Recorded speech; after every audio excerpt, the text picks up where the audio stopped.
Halo Sobat Sehat, kembali lagi di podcast Ngobrol Seru, Sehat di Rural dan Urban, episode 11. Nah, di part 1 kita sudah mendengar penjelasan dari Kak Indah tentang self-love atau mencintai diri sendiri.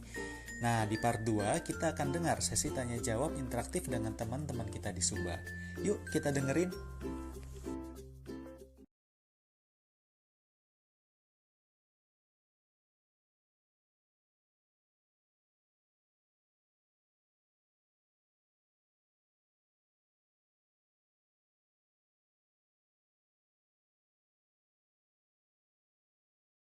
Self-esteem yang terlalu tinggi untuk individu itu sebenarnya judgement-nya bukan di individu ya, tapi di orang lain.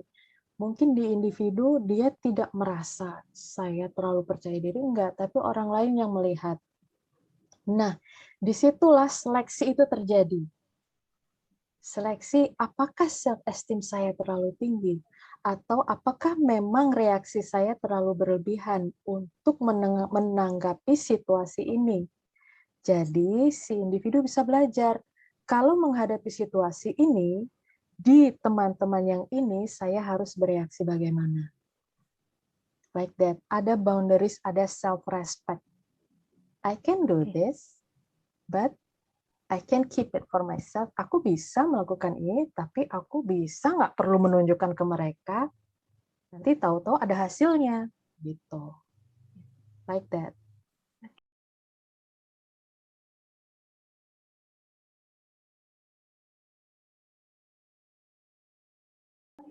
Oke, pertama-tama memang perjuangannya adalah mencari seseorang yang kita merasa nyaman untuk bercerita. Ya, susahnya di situ. Nggak harus teman sebaya kok. Boleh orang yang lebih tua, entah kakak, atau nenek, atau kakek, ataupun orang tua, atau tetangga itu juga boleh, asal si individu nyaman dan dia bisa bercerita. Apabila nggak dapet juga, aku sarankan cari psikolog.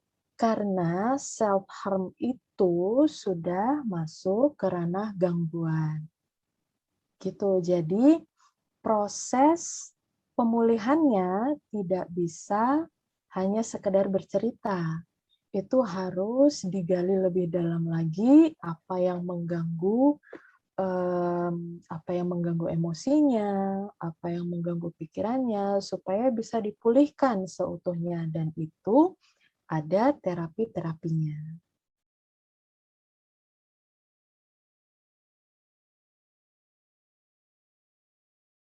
Cari tetua, cari orang yang dipercaya, yang bisa dia untuk bercerita.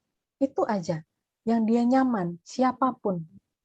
Kalau tidak ada, bisa pakai teknik diary, menulis di diary atau journaling. Kalau seandainya takut diarinya ketahuan orang lain, dia seandainya punya HP, itu ada aplikasi diary di situ.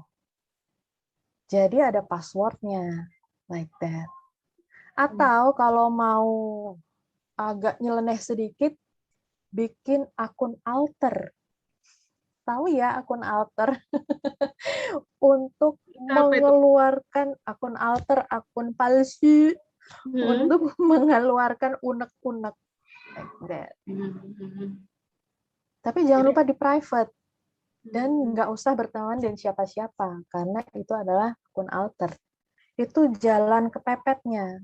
Cuman yang pasti, si individu harus menemukan seseorang yang dia rasa nyaman untuk bercerita. Like that.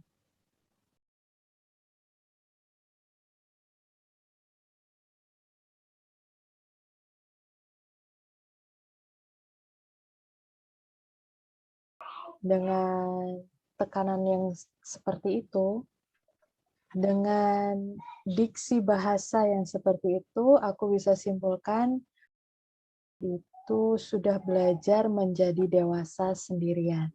It's okay, it's fine. Seiring bertambahnya usia, mulai punya mimpi, betul?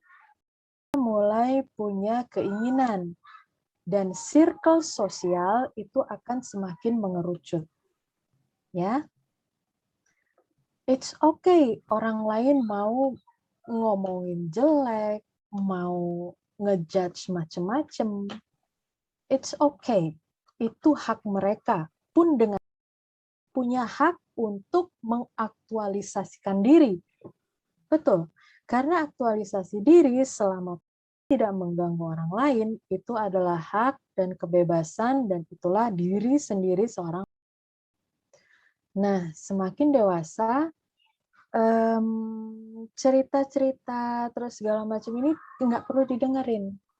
Sesuai dengan perkembangan prinsip dan nilai moral tadi. Yang penting tidak mengganggu orang lain. Ketika mulai enek, ketika mulai aku capek, dibuanglah sampah itu.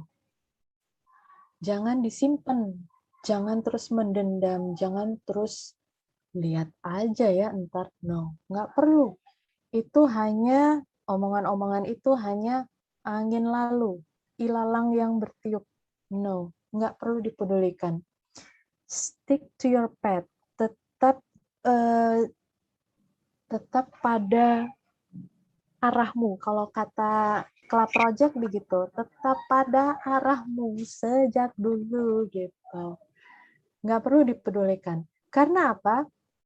Cuma buang-buang waktu dan energi. Betul nggak?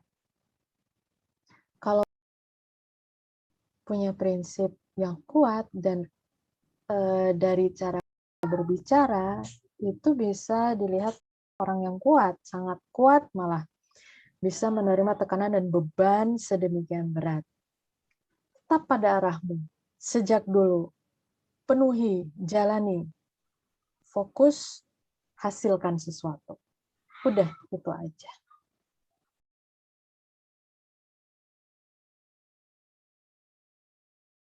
Nah, self-love dengan narsis itu berbeda.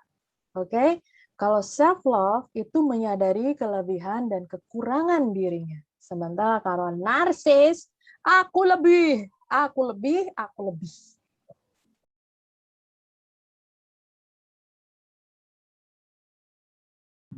Oke, wajar kok walaupun sudah pede, tapi one day suatu hari ada jerawat segede bagong di pipi. Wah, wajar kalau kita nggak pede, aman. Asal kita pun lalu mempunyai motivasi untuk menghilangkan si jerawat ini dengan penuh kasih sayang pula. Jangan terus ditemplokin segala obat, segala jamu, segala apa biar hilang. Enggak. Di insecure-nya dirasakan. Oh, saya lagi nggak insecure ini. Kenapa ya? Mindfulness tadi. Oh, saya nggak insecure. Kenapa ya? Oh, mungkin karena kalau buat perempuan menjelang datang bulan. Biasanya gitu kan ya. Banyak jerawat, terus badan letoy, rasanya pengen rebahan aja. Diajak jalan, oh enggak. It's okay, nggak apa-apa. Dirasakan aja insecure-nya. Tapi kemudian dengan self-care, nggak apa-apa kok, yang penting aku sehat. Afirmasi positif. Yang penting aku sehat, yang penting aku pagi-pagi bisa jalan kaki, ada gebetan ganteng, oke. Yang penting bahagia, yang penting sehat, yang penting bisa fokus, jalan hidup. Like that, baby. Begitu.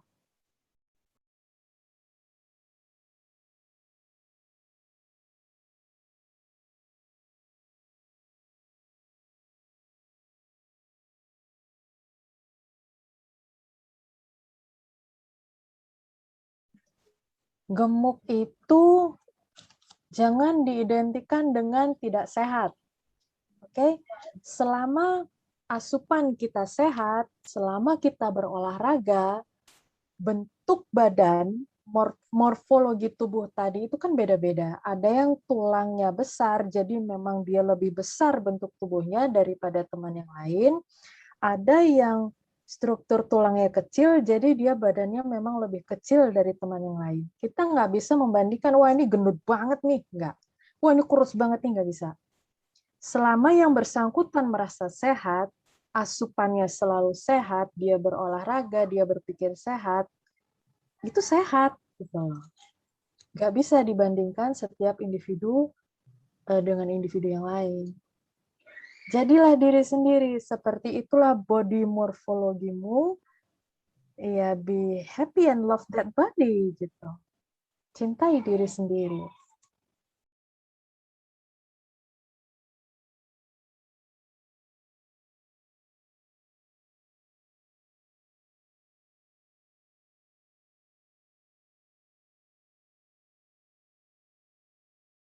Oke, garis besarnya adalah jangan membandingkan diri sendiri dengan mereka yang ada di dunia luar.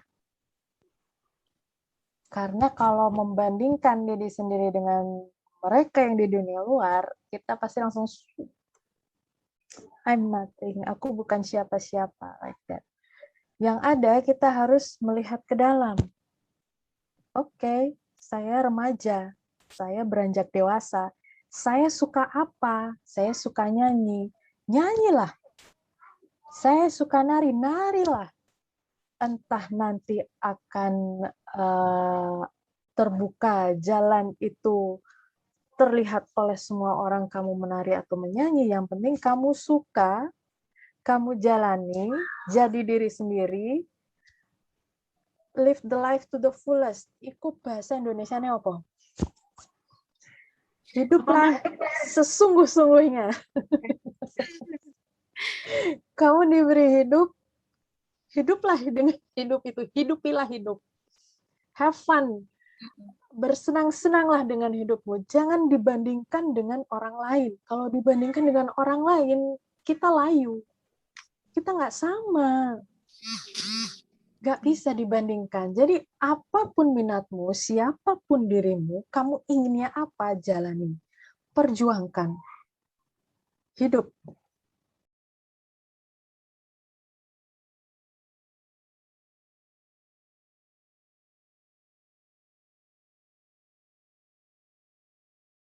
Yang bisa dilakukan adalah mengakomodir sang individu untuk terapi ke psikolog.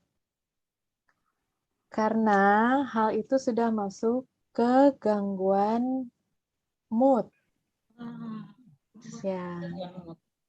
Yang bisa kita lakukan adalah menjaga dia dalam artian ketika marah, ketika sedih, jangan sampai dia menyakiti dirinya sendiri atau menyakiti orang lain. Dan karena kita sudah tahu, oh, dia punya gangguan mood. Kita harus maklum. Oke, kita tidak bisa lantas menghakimi, lantas mengata-ngatai, lantas mengejek, jangan. Kita jaga dia, kita juga menjaga dia. Gitu. Kalau ucapannya menyakiti, maklum, dimaklumi, dimaafkan.